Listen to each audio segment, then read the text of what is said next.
This year will be a memorable one in the La Crosse area. We saw efforts to address hundreds of discarded drug needles, a community-wide push to end homelessness, more problems at the Tomah VA, and a big election year. These are some of the main things we'll be taking with us from 2016. 2016 was a record-setting year. By December, the AIDS Resource Center had handed out around 300,000 needles this year in La Crosse, compared to only 11,000 in 2008, highlighting a growing heroin problem in the area. The fire department has been on over 250 calls to pick up discarded needles this year. And the director of the AIDS Resource Center of Wisconsin says La Crosse is an outlier in the state when it comes to the amount of syringes found around the city. With that many used needles around our community, there's an environmental issue as well as the public health. Community members have come to the table looking at possible solutions.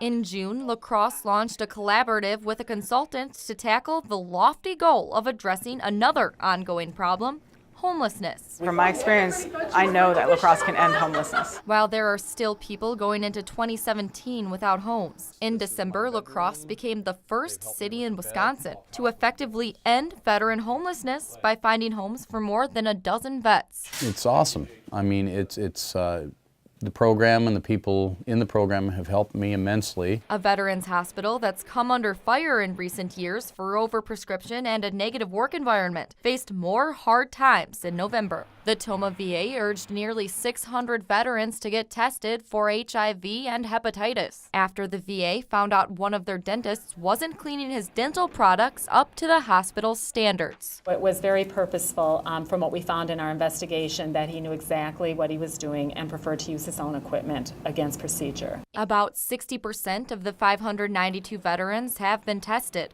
and so far no test results have come back positive. And of course, politics dominated the landscape of 2016. A few candidates made visits to the La Crosse area, including President-elect Donald Trump. You know, I am who I am. It's me. I don't want to change. Everyone talks about, oh, well, you're going to pivot. I don't want to pivot. I mean, you have to be you. In Wisconsin, county clerks were kept busy with both a presidential recount and a local recount. In the tight 32nd District State Senate race between incumbent Jennifer Schilling and challenger Dan Kompanke, unofficial results put Democrat Schilling ahead by just 58 votes. And after the recount, she maintained her lead, wrapping up an historic elections year in Wisconsin. Of course, other big stories this year involved crime, severe weather and flooding, and a big building boom in La Crosse. We'll have more on those stories in part 2 of our Year in Review this weekend.